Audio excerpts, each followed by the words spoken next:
Bonjour tout le monde et bienvenue à notre webinaire Irlande. C'est bien de vous voir. Notre webinaire aujourd'hui, ce sera fait en anglais. J'espère que tu es bien d'accord avec ça. Good morning and welcome to our webinar on Ireland. You're very welcome. And as the French ambassador Vincent Guéron would say, France is Ireland's closest EU neighbour now, following the departure of the Great Britain from the EU.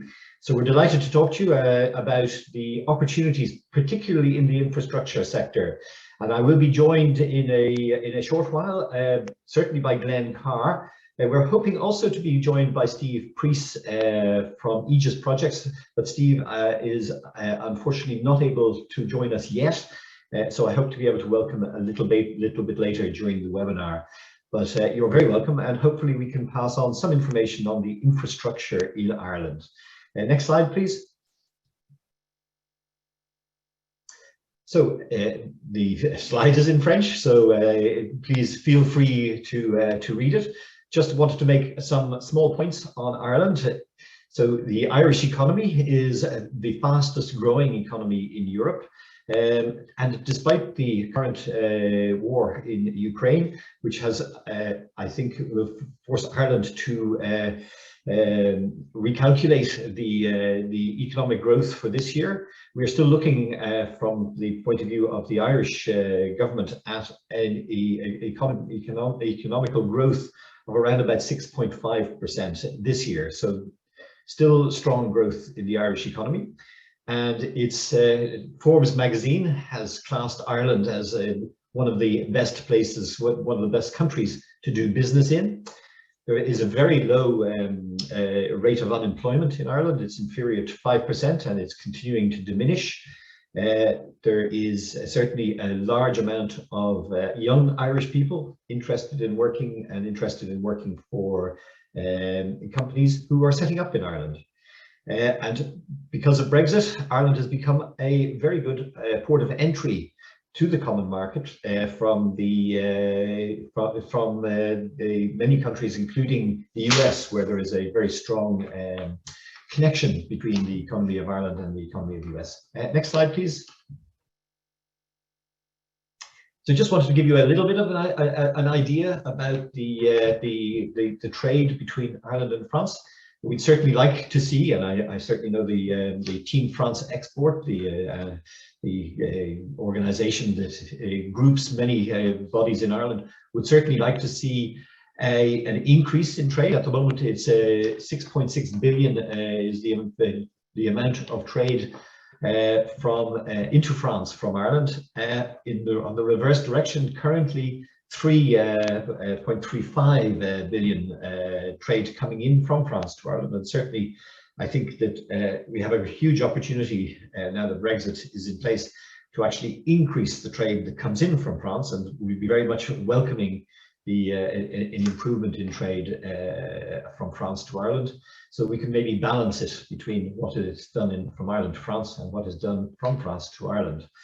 It's interesting to note that there are about 500 Irish businesses present in France, and they're responsible for about 20,000 employees.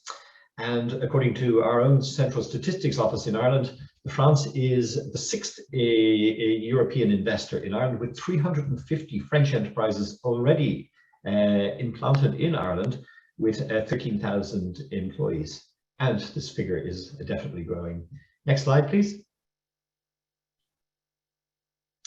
So just a little bit about the advantages of Ireland in the post-Brexit environment. We're an English-speaking country, so a very good track of access to the American market. We have the access, of course, to the European Union. We have a common law, a legal system, which is, I would say, very good for setting up businesses in. We have a corporate tax of 12.5%, and we've jealously guarded that, which I think has been certainly a very useful plus for French businesses setting up in Ireland. We have a very young and international population, among the best qualified in Europe. and we have a very stable business climate, very good for foreign investment. And just to let you know, that there are a number of sectors, large sectors, where Ireland is getting more and more companies in. So as you can see, the listed companies there, Bank of America, Barclays, Citigroup, etc., all transferring most of their their large scale of business into Ireland. Next slide, please. And just as we are going to be talking about the infrastructure, and very shortly I'll be introducing Glenn Carr, from Rosslare Europort. But just a few figures perhaps on on infrastructure in Ireland. So the latest national plan published by the Irish government has a total investment of 165 billion euro. That's between now and 2030. Very importantly, engagement in relation to resources in order to bring up the standards of our public investments, particularly infrastructure. So as you can see, currently the National Development Plan actually will be bringing in increases in what is spent on infrastructure, so that it will reach a yearly total of 19.3 billion by 2030. That's starting off from a point at which I think they spend around about 12 this year. So the strong emphasis is being put on infrastructure, transport infrastructure, notably a plan to put in a metro which will serve the airport, Dublin Airport, from the capital. A link that doesn't exist at the moment, but is certainly now very much part of the planned investment. And also there's the creation of a large amount more public transport, cycling and cycle lanes, etc., as well as extra motorways. So there's certainly a large plan to bring in a fair amount of new transport infrastructure. So any companies who are interested on the infrastructure side will definitely have a very good possibility to increase what they're doing. Also, one of the main parts of infrastructure, now that we are more closely associated in the European Union with Europe, is the development of the shipping between Ireland and France. So that's where I would love to introduce Glenn Carr. Glenn Carr is joining us. He is representing Rosslare Europort, where he is the general manager. He was in retail. He moved into the rail industry with Irish Rail, who are actually the operators of the Rosslare Europort. His career in rail was initially within the Human Resources and Industrial Relations area before moving to Head of Customer Relations. From there, he took over the role of Rail Freight Manager, which involved interaction with ports where they operated rail freight services to and from. And in late 2017, a restructuring of all commercial businesses took place that saw Rosslare Europort, Rail Freight, and a third logistics business known as Navigator, which all merged under one general manager. He was appointed to this role and took over Rosslare Europort at this time, as well as Rail Freight and Navigator. And you're very welcome, Glenn, and delighted that you can join us this morning. And I'd love to hear some more about Rosslare Europort and how you're doing. Good morning. Welcome to everybody. I'm delighted to have the opportunity to share some of the exciting plans both at the port, but also in terms of the rail freight strategy that Irish Rail and the Irish government will be implementing in the coming years. Rosslare Europort has been has benefited where Brexit has given us, the country, a lot of challenges. Rosslare Europort has enjoyed great success in regards new services operating to and from the port, mainly into France. We're now the #1 port in Ireland for direct ro-ro and passenger services. So Leah, if you don't mind, if you can go to the next slide and the one after that, please.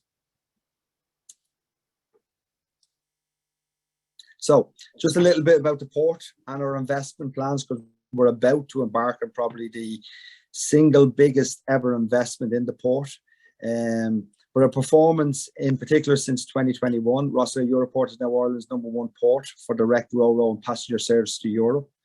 And to put that into context, back in 2019, we were operating 6 services to and from Europe, and we're now operating this week 36 services weekly direct to Europe, mainly to France, and we also operate 56 services to the UK.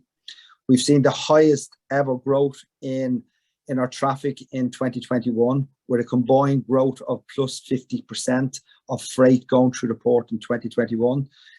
370% increase in European freight, so quite phenomenal numbers.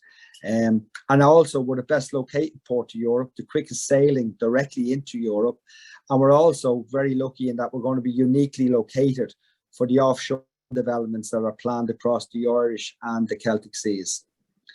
We've just embarked now on a major investment program, and there's probably 4 key aspects to this project.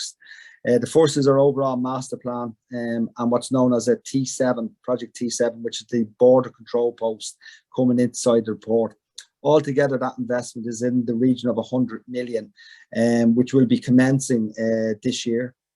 We're also, in terms of the offshore renewable energy, people might be aware Ireland is embarking on a major climate action plan, which is really going to be supported by the offshore sector.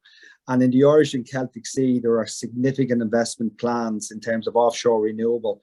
One of the lacking pieces of infrastructure currently in ports in the Republic of Ireland is that there's no one port that can provide what would be an all-inclusive facility for the offshore industry. We've just designed, go forward through our planning process and with Europe, a solution of the first offshore renewable energy hub in the country here in Rosslare Europort, which will see an investment of close to 200 million required to build that facility. We're also digitalising our complete port down here. So we just signed a contract and I awarded a contract to completely digitalise the port down here, which will see an investment of about 2.5 million. And then the road infrastructure, this is a new port access road that will be built by the Wexford County Council and the Roads Authority in Ireland. So for a new port access road coming into the port in the region of 30 million. But all told, Rosslare over the next 5, 7, 8 years could potentially be seeing an investment of over 330 million going into the port. Leah, if you don't mind, to the next slide. So the current port, just to emphasize the development and the scale of what's required. So that's just our current port at the moment. And as you can see to the left of that image there, you'll see a lot of land that's not fully utilized. The port itself was built around a railway line that used to come in through the port, which is now outside of the port. So the port wasn't designed originally in terms of both the growth and the future growth that we are now predicting at the port. The next slide, please, Leah. And this is going to be the new port. And as you can see here, the yellow area there is the built offshore facility required. And what's needed there is, first of all, the deepening of our waters here to at least 11 meters. So there'll be a significant dredging infrastructure spend there. We also need to create about an additional 50 acres, 20 hectares of land, quayside space for the offshore assembly, marshalling, construction of the actual turbines that go out to sea. And then we need to also develop purpose-built berths for the offshore, for the barges and the vessels, some of which are quite large, that are required in that industry. And then in the general port, we're completely reorganizing the port with new road infrastructure inside of the port, complete resurfacing of all areas of the port, 19 building projects inside of the port. And that work, as I say, full planning has been made for all of that work at this point. Just to the next slide, please, Leah. So where are all these projects? So first of all, the Port Master Plan Phase 1 and Project T7, which is about 100 million. Full planning is now in place. Funding is now in place, which is obviously very important. Design and project teams have now been assigned, and design and construction phases have now agreed. And I would expect to see some of the tenders now for a significant part of those works to go out through the government OPW, commencing probably from any time from May. I would expect to see tenders out before May this year, with construction to start, we would hope, by August of this year at the very latest. In terms of the offshore renewable national hub, which is going to see an investment of over 200 million, planning consent process we've commenced. It will take us about 2 years to get through the full planning and environmental. So we're expecting through there in 2024. We have now already appointed project consultants and a design team. We are in negotiations with various financial institutions from the European Investment Fund, etc., around the funding of this. And we would hope to see the facility operational from 26, which would mean a build somewhere from 24 through 25 to be ready for 26. And we will be going to the market in regards to, over the coming months, in regards to stages of design work. And once we're through planning, then we will be tendering for construction works at that point after 2024. Port digitalisation, new port access road, tender process is completed, contract award for digitalisation project.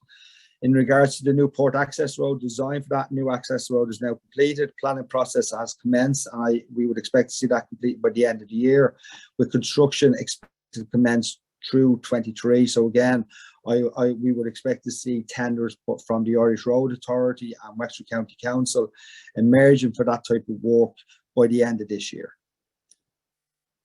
Leah, the next slide, please.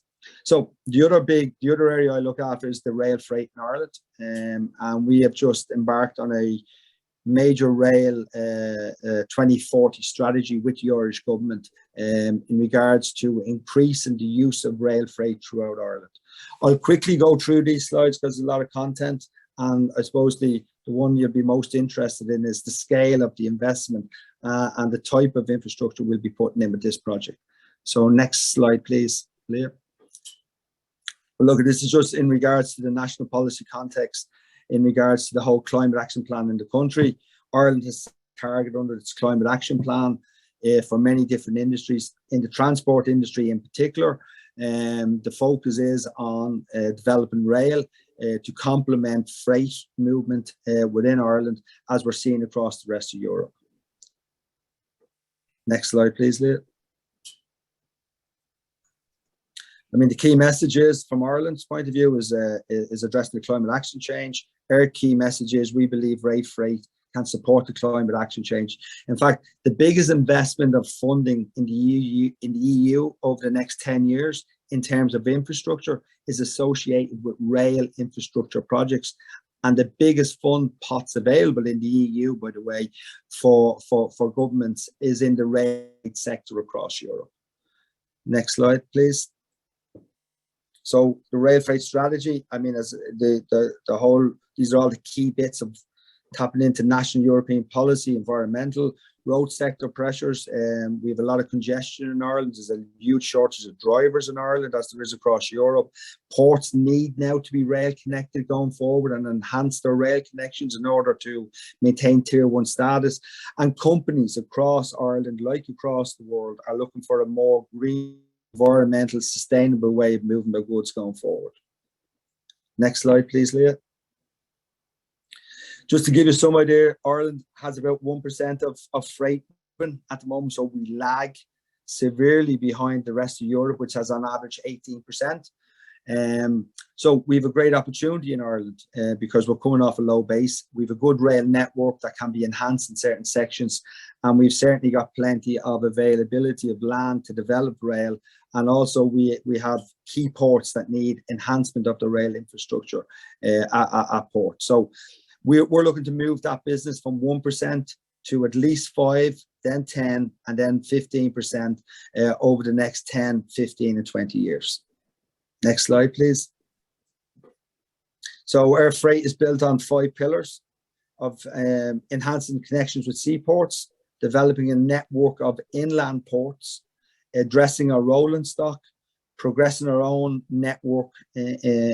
So their first 4 pillars are all very much around infrastructure and rolling stock. And our 5th pillar is about influencing government, influencing industry and other stakeholders about the right model and the need for rail freight in the country.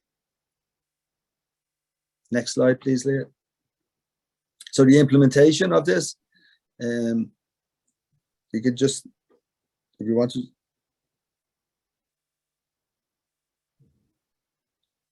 Just the next one there, Leah, if you have a chance. So we have a number of project streams in this project, and that takes us through a number of years. So we have a project team now in place. We've just appointed some senior people to support me to implement the project. And we've set out now a program of, I suppose, targeted projects from now to 2032 for the full implementation of our project. Next slide.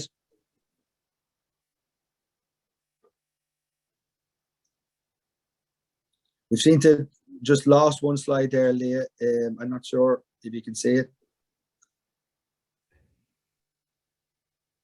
It was just in regards to the investment, the total investment that both ourselves from a rail company in terms of the purchasing of the fleet, development of intermodal depots in Ireland, the enhancement of our network in certain areas and connections into the rail port. It's a 500 million altogether infrastructure project that is being looked at here now on our rail freight strategy. We are currently now seeking funding for the stock. We have put in applications to Europe for co-funding for the intermodal facilities, and we've already started work with two key ports, which is Shannon Fines and Dublin Port, and we'll be shortly commencing negotiations with Cork Port around the infrastructure facilities required at those key ports. So each of those areas here that you're looking at are streams of infrastructure opportunities, I suppose, that will emerge on the rail freight strategy over the next, in particular, a lot of activity will happen over the next 5 years. That's certainly good news and a huge level of development. I think we have a video that we may be able to show, and I might ask Leah if she could set that up. But just in the meantime, maybe just a quick question while Leah maybe moves towards that video is just the Rosslare Port. Is it now the largest port in Ireland, or and by what sort of scale? I know you compete with Dublin Port a little bit, but I certainly have the impression that Rosslare is moving to be streets ahead of all of the other ports in Ireland.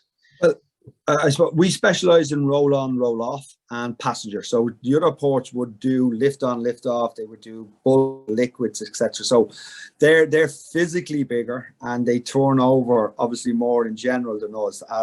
However, in the roll on and roll off area, we have now become, yes, the #1 port in roll on, roll off, which is phenomenal when you think of geographically Dublin and Dublin as a hub and the consumption in the greater Dublin area. But what has happened really is the new connections into France in particular. So we now have services that are going into Cherbourg, Le Havre, Dunkirk. Later on, I have visits from some of the French ports here later on today. The more services we seem to put on at this point in time, the more they're being taken up. There's been a lot of changes in the supply chain we're now seeing, which are now being really bedded in, which traditionally would have came from the UK and now coming from Europe and mainly coming out of France. So the whole Brexit scenario has greatly changed the whole supply chain, particularly in the fast consumer goods, the food, the agri, the pharma, those just-in-time kind of key products. Ironically, while we're a big exporting country, we're actually seeing slightly higher imports than exports, which is again really shows that the supply chains have really shifted with a lot of the companies here in Ireland who are now sourcing directly from Europe. And even later this week, we have haulage companies from France coming over to Ireland, trying to establish new relationships with Irish hauliers, because the one thing that everybody is experiencing across Europe at the moment is driver shortages. So what you're seeing is a kind of significant shift at what's known as unaccompanied freight, where the trailer goes with the ship, and that requires a partnership at both ends. So it's really great to see now, where back in 2019, where these relationships and that flow of traffic didn't exist, it's completely done a 360. Worrying for the UK traffic is UK traffic for us is down 30%. It's as it is in Dublin. And there's that seems to be the base rate now, because we've seen that for about 9 months. So that would tell us that France is indeed our new closest neighbour, and that companies have in very large volumes switched their supply chain, and we're just delighted that they're using Rosslare as that means of connectivity. Thank you. Actually, we have some interesting, just before, don't show the video, yes, actually, if you don't mind, Leah, just hold it for one moment. Just, we have a question, well, first of all, actually, just to say good morning to Gérald Arbonnier, who is joining us from France at the moment. But I have a question from Anne Fox, who says, are partnerships envisaged with other major European rail operators for the rail infrastructure component? Yeah, well, we would be part of a European rail group as Irish Rail, and indeed we often pre-COVID would have went over and looked at various, both from a passenger and from a freight perspective, examples in the European context. Irish Rail we're also the passenger, obviously, sure, railway for the country. We have just also recently announced indeed a major contract, which is with a French company, Alstom, for the next generation of all of our new fleet. So there's been a major order placed pre-Christmas, signed off by the Irish government, which will see that whole new fleet of up to 350 new carriages, one of the biggest ever investment in rail in terms of the fleet in Ireland. And again, that was with a French company, and again, it just shows how these relationships are working and building. And with that event, representatives from that company were here in Ireland with the French ambassador and with Irish Rail on that front. So yeah, our difference in Ireland is our gauge different to the rest of Europe. So we're slightly different as a rail network. But we certainly do work with our European colleagues, because the whole movement of rail and in the EU and the whole funding model going forward and the decarbonisation of transport across Europe very much is around the rail. So therefore, we're all trying to go to the same areas and the same direction, and everybody in that context would be working together. And it's great to see the revival of rail, particularly in Ireland, albeit we've slightly different challenges in regards to the disbursement of our population to maybe some of the other European countries. And I think you probably answered the question. Cleona actually sent us an email saying, if a French company wishes to get involved in one of the Road Éireann projects as a supplier or service provider, where would they start? Okay, so we're a semi-state organisation, both at the port. Our ports, by the way, are semi-state, so it would be the same for all ports. And any significant projects above 75,000, so they have to legally be published always through EU tenders. So we like any government sector or any government body, all projects are published openly through the EU network, the tender network. So that's we're governed by that. So therefore, infrastructure companies, I'm sure, if they're not, should be very aware of those opportunities that come up, not just in Ireland but across Europe. Actually, a very interesting question, an additional question from Anne Fox saying, will this mean that the gauge in Ireland will be upgraded to align with our European partners? No, there's no need, because we're an island, first of all, so you're never going to see a train coming connected in that regard. But no, Ireland, I suppose from the world wars, was never badly affected from an infrastructure point of view. So the original footprint of the rail in Ireland and Northern Ireland was never really effective, and that's our network, that's our gauge, and to replace the full footprint of the rail network in Ireland just would be unsustainable in terms of so it's easier to have a specific fleet for us as against having to change the complete rail network. Okay, well, thank you. Thanks for clarifying that. We had actually, by the way, Gerald Arbonnier actually sent in a message saying that we're a small supplier of steel pipes, rails, beams, sheet piles, and vinyl steel pile. We're happy to know more about contact with a contractor or supplier in Ireland in the short future. What I will do is I'll ask Fiona and Leah, who's very kindly organised this thing, maybe to go back and maybe certainly to put Gerald in touch maybe with people who would be perhaps tendering for that for that type of equipment. Exactly, and I can provide a contact of somebody in their procurement that will be able to help in that regards. Sure. What we might do now is actually we just might show the video actually, and then any questions that might further arise, we'll take them if you don't mind staying with us then for a little while. No. I think that maybe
That's a very impressive video, Glenn, and it just shows the plans that you have for the for port. I thought what was really impressive actually as well is how not only, I know Rosslare Europort has served Cherbourg for years, but seeing the increase in traffic and particularly I think the opening of Dunkirk as well is that a really positive opportunity for for shipping people to ship stuff between France and Ireland? Yeah, Dunkirk has been a major success. In fact, the vessels are booked every day. So we're at the moment trying to get DFDS to put on more capacity. I mean, Dunkirk is a quite unique port with the motorway access onto that A16, free travel on that, 13 kilometers, I think, from the Belgian border right into the heart. So it was a port that went unnoticed for a very long time. And in fairness to the people who originally set up the service and then became DFDS, it's been an unbelievable success. Oh, very good. And going back to the rail, one of the questions I got in relation to rail was electrification of the Irish rail system. We know that it's electrified around Dublin for the DART, for the Dublin area rapid transit system, but it's not. The electrification doesn't seem to have spread over the rest of the rail network for the moment. Is it planned or? It is indeed. It's part of the government's plan. I mean, the electrification plans and work is already underway in terms of in the outside now of what's known as the commuter belt area. So right around from Drogheda down to Wicklow, beyond Wicklow, inwards as well, Cork area, etc., future Limerick area, etc. So what's known as the short hop and the commuter zones are all being now electrified. What will happen then on the longer journeys, the intercity journeys, is you will see a potentially these battery pack trains operate. So what will happen is they'll use the battery outside of electrification area and then use the electricity then from the overhead wires then as they enter into those commuter zones. So, but yet there's a big electrification program already commenced, which was the first one to Drogheda and then Dundalk in the coming years. Okay, very good. And I also noticed, and unfortunately, Steve Preece hasn't been able to join us from Egis, but I know that Egis Properties, they do a lot of the digital work with the motorways, the tolling, easy pass, the parking systems, etc. And I do see in your own presentation that digitalization is certainly very much on your radar. Again, an opportunity, I suppose, for French firms who would have had a very good already a good history in that area. Yeah, absolutely. So one of the key things in the port is that you want to keep traffic moving as efficiently and as quickly through the port. So the whole digital technology helps with that. So we're putting in a full track and trace. You have to weigh, everything has to be weighed, and we're new systems of weighing while in motion, tracking all passengers. So what we want is at any given time, we'll be able to tell any customer when their freight in the port, where it was placed in the port, when it was put on the vessel. So complete track and trace, and that's very helpful for them. It's helpful for us from damages to right through to efficiency for air in terms of loading a vessel, unloading a vessel. And it also, believe it or not, helps with the whole climatability, the whole sustainability and climate, because what you don't want are vessels in a port burning fuel when they're here for longer than they need to be. And likewise, what you don't want are freight movements, having to do a lot of freight movements inside of a port. So technology kind of helps us on so many fronts, both in terms of our operation, our customer service, protecting us in terms of security, safety, and also in terms of sustainability. Okay. Thank you very much. I don't see any more questions on the chat, and I'm going to ask Leah maybe to put up we have a final 3 slides, but it's to give a little bit of information on the France Ireland Chamber. But Glenn, thank you very much for for agreeing to talk with us today and to showing us the development in Rosslare. And I think we'd be very confident about the future of the transport network and the transport infrastructure through Rosslare Europort. I think in the future, I think it will give Ireland a huge chance to make more concrete our links between France and Ireland, and really make France our closest European neighbour. So thank you very much. Thank you very much for joining us, and look forward to continued success, or watching continued success from your end of things. So thank you very much. And thank you. And if anybody needs any further information, my details can be passed on. That's brilliant. Thank you very much indeed. Well, okay. This webinar is recorded, so you may certainly get more questions as a result of that. But thank you very much for joining us. All the best. Thank you. Bye-bye. Bye-bye. Leah, first of all, Leah Biaggi, thank you very much for having set up this this webinar with our colleagues in the CCI. It was really great to talk to you. And just a few words maybe about the France-Ireland Chamber of Commerce, which for any French people who are interested in doing business in Ireland is a very good point of contact. As you can see here, we have quite a number of services, including VIE hébergement. So in other words, if you're putting your toe in the Irish market and you want to have a presence in Ireland, certainly please do talk to Cleona, the director of the chamber, and Leah about the possibility of setting up in Ireland. The France-Ireland Chamber of Commerce can certainly assist you. As you can see, we have 170 companies who are members of the chamber. We run about at least 25 events per year. We've got about well over 1,000 participants. We do working groups. We've the events. We've certainly a very good networking opportunity for anybody interested in doing business in Ireland. And it is really your point of access if you want to come and do business in Ireland. Next slide, Leah, please. And just to give you a little idea of the ecosystem, the Franco-Irlandais ecosystem. So very much, we're very, very proud to be a strong member of the CCI France International. We work very closely with the French Embassy, we French Tech, with the Conseil de Commerce Extérieur de la France, with Business France, with the French alumni in Ireland, with Alliance Française, and with MEDEF. Very, very much part of our ecosystem. And then in France, we have a sister organization, which is Network Irlande, which does fairly much the same as the France-Ireland Chamber does in Ireland. But they're very strongly connected with the embassy, the Irish Embassy in France, Enterprise Ireland, the IDA Ireland. We also then have the European Chamber of Ireland. We're a strong member of the European Chamber in Ireland as well. So certainly we would be delighted to talk to you further. Any further questions, please let us know. And thank you very much for participating and for listening in. And we hope to be able to join you again soon for another event, either on Ireland or in France. So thank you very much to you all.